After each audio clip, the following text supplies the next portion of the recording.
Hoje eu vou responder tudo o que você quer saber sobre silicone. Tudo? Calma, eu escolhi 10 coisas que eu sempre ouço no consultório sobre silicone e que eu vou te falar aqui. Você não vai precisar nem ir lá para você poder chegar na sua próxima consulta afiadinha, ou se você teve dúvida de alguma coisa que o seu cirurgião falou, vocês vão tirar sua dúvida aqui. Então fica ligado nesse e no nosso próximo vídeo. Nesse primeiro vídeo eu vou responder as primeiras 5 perguntas e no próximo eu vou responder as outras 5 perguntas para esse vídeo não ficar grande, não te incomodar. Você sabe que quando a gente fala de silicone, a gente fala de Cadu Gazinelli. Meu nome é Cadu Gazinelli e eu tô aqui exatamente para poder falar sobre silicone, um assunto que eu falo mais no YouTube.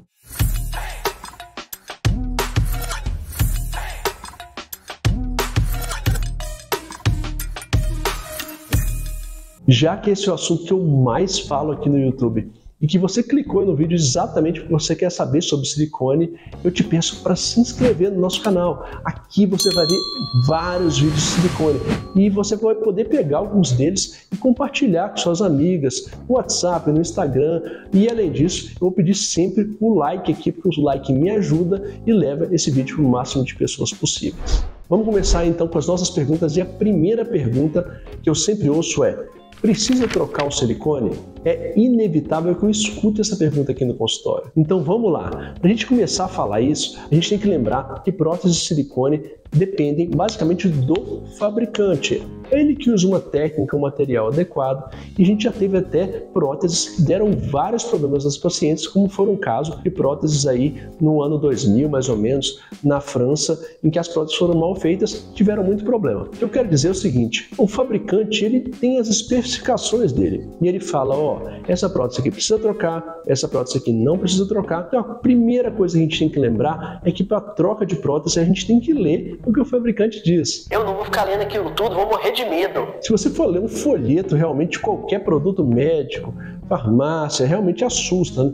Mas você pode fazer essa pergunta específica para o fornecedor da prótese. Então as minhas pacientes, elas têm contato direto com o fabricante. Eu não vendo nada para ninguém. Eu acho que a gente deve fazer essa ligação direta do consumidor com quem fornece o produto. Então essa pessoa que está ali, ela pode te dar essas informações. Agora, se você me pergunta, as próteses que você trabalha, da marca X ou da marca Y, elas precisam ser trocadas? Eu digo, não. Que bom! Mas nem sempre. Ah, não! Aqui a gente vai precisar lembrar que não existe troca obrigatória de prótese, mas é claro que podem acontecer problemas durante esse tempo. Então você pode ter lá dor, desconforto, contratura capsular, que são algumas alterações que têm relação com a necessidade de trocar o silicone. Como é que você vai saber isso? Bom, se você tiver qualquer sintoma, é muito importante falar com o médico e ele vai fazer a investigação. Se você não tem sintomas, a gente faz exames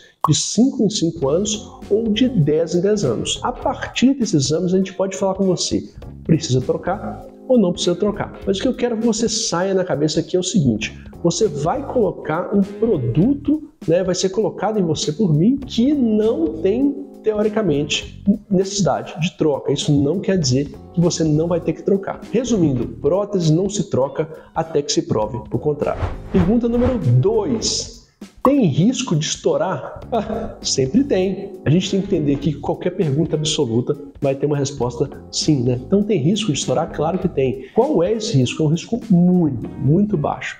Eu já vi aí 1 ou 2 casos de rotura de prótese, em mais de 1000 eu já fiz, né? Então assim, a gente tem aí uma estatística muito alta para a gente saber que é muito raro. Tanto é assim que tem alguns fabricantes, como que eu trabalho principalmente, que dão garantia vitalícia para rotura de prótese. É claro que vai ser importante saber se a paciente não teve um trauma, etc. E não é o caso. A rotura espontânea, ou seja, o rompimento da prótese sem nenhuma coisa associada, ele tem garantia vitalícia porque a fabricante sabe que a chance de romper é muito pequena. Ah, mas eu vi uma mulher nos Estados Unidos que pulou, quando ela caiu na água, a prótese estourou. Esse caso é famoso, mas uma coisa que pouca gente sabe é que anos e anos nos Estados Unidos foram usadas próteses salinas, ou seja, próteses não tinham silicone dentro e sim soro. É uma ideia dos americanos, eles tinham uma razão pela qual eles faziam isso, mas o índice de rompimento, quando não é silicone, é muito maior. Então, se você viu aí uma paciente americana,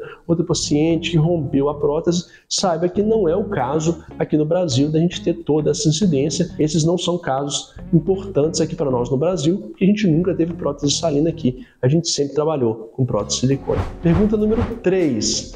Se eu colocar silicone, eu consigo amamentar? Aqui vai ser muito importante entender qual cirurgia de silicone você vai fazer. Quando eu tenho uma cirurgia para basicamente aumentar a mama, aquela onde a mama está em pezinha, mas é muito pequena e que a mama vai ser só aumentada, essa prótese ela é colocada atrás da glândula mamária, seja na frente do músculo ou atrás do músculo, mas os dois estão atrás da glândula mamária. E em nenhum momento é mexido na glândula mamária, ou seja, não é mexido nem na glândula, nem nos ductos que jogam o leite ali para o mamilo. Ou seja, nesses pacientes não existe motivo para perder a capacidade de amamentar. Mas minha amiga não conseguiu amamentar, não? É importante lembrar, é claro, que nem todas as pacientes conseguiriam amamentar se não tivessem operado. Então, aí depois que elas colocam a prótese, elas vão ficar sem saber se é a prótese ou se elas não conseguiriam mesmo. A gente sabe anatomicamente que não tem por que perder a capacidade de amamentar quando você coloca uma prótese sem retirada de pele. Agora, se você vai fazer uma mastopexia,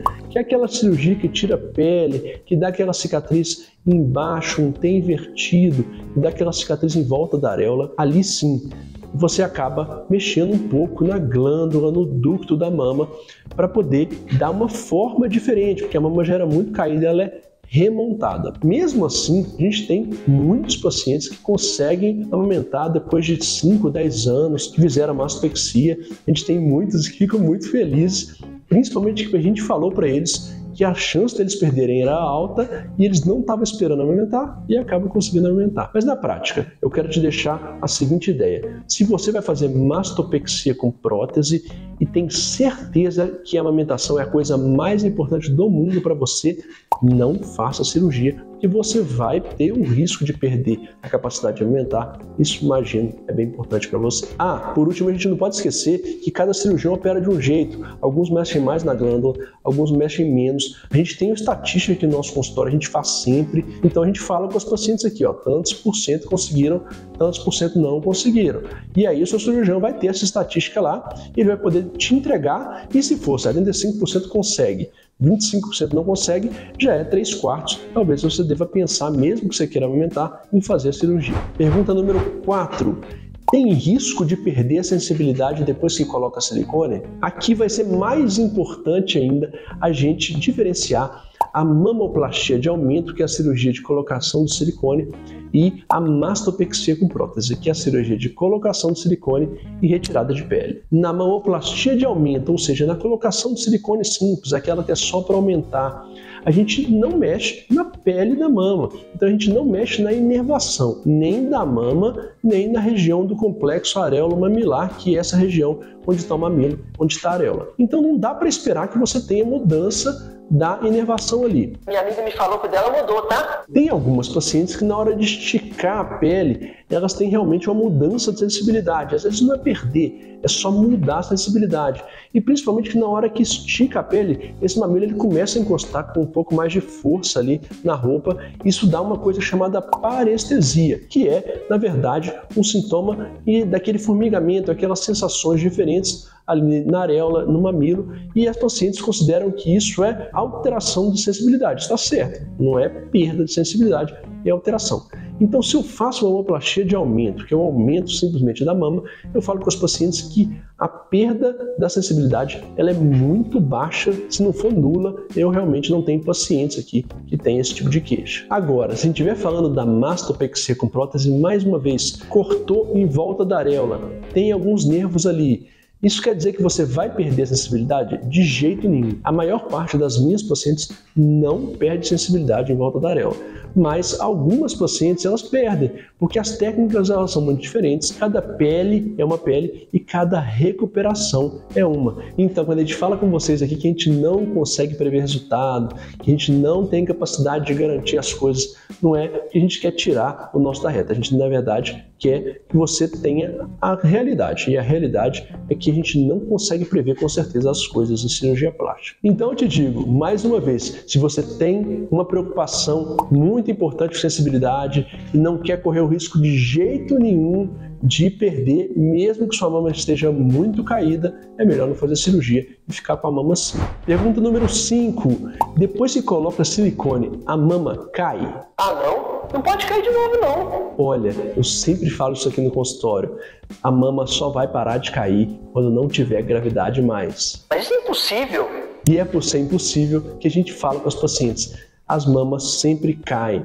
Então eu brinco aqui, a cirurgia plástica ela é igual um carro novo. Você operou, tá aqui com aquilo 100% novo, aquele carro novo, tirou da concessionária, já tá ficando velho. E a mesma coisa acontece com a prótese. Você coloca a prótese lá, tá lindo, maravilhoso, ela começa a cair, ela cai muito pouco nos primeiros 6 meses a 1 ano, mas isso vai depender basicamente da sua pele. Uma coisa que a gente precisa lembrar é que se Deus quiser, você vai viver 70, 80, 90 anos, isso vai fazer com que sua mama caia muito, mas isso é legal, porque na verdade você está vivendo esse tempo todo. As mamas elas vão caindo diariamente. Algumas pacientes têm a pele melhor, se cuidam mais e têm um resultado mais tempo.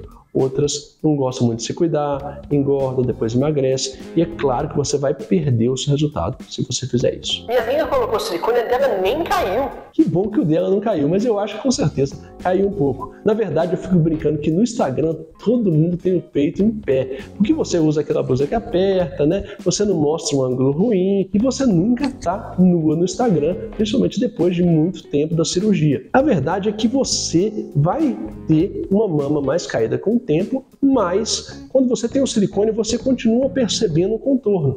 Então, quando você coloca silicone, realmente parece que a mama caiu menos. Mas o silicone é pesado, ele faz a mama cair, principalmente se a prótese estiver na frente do músculo. E no fim de tudo, a gente tem que lembrar que a queda da mama é um processo natural do nosso corpo. Como a gente tem flacidez nos braços, nas coxas, barriga, a gente também tem que ter um pouco na mama, porque senão vai parecer uma coisa muito diferente da outra. É claro que eu quero que você tenha o resultado da sua cirurgia o máximo de tempo possível. Então é isso aí, a gente já falou as 5 primeiras perguntas que são mais feitas no nosso consultório aqui sobre silicone e a gente vai continuar com mais 5 perguntas no próximo vídeo que a gente vai fazer aqui no YouTube. Aí eu quero te lembrar, você só vai ter acesso a esse próximo vídeo se você se inscrever aqui no nosso canal e você também pode ativar o sininho, que aí o YouTube vai te avisar que esse vídeo saiu. Se você puder dar um like, que vai ser essencial para mim também, e se você puder compartilhar esse conteúdo para a pessoa assistir o próximo vídeo, você vai fazer isso no WhatsApp e no Instagram. Isso é muito importante para nós e ajuda você também aqui no YouTube. Um abraço!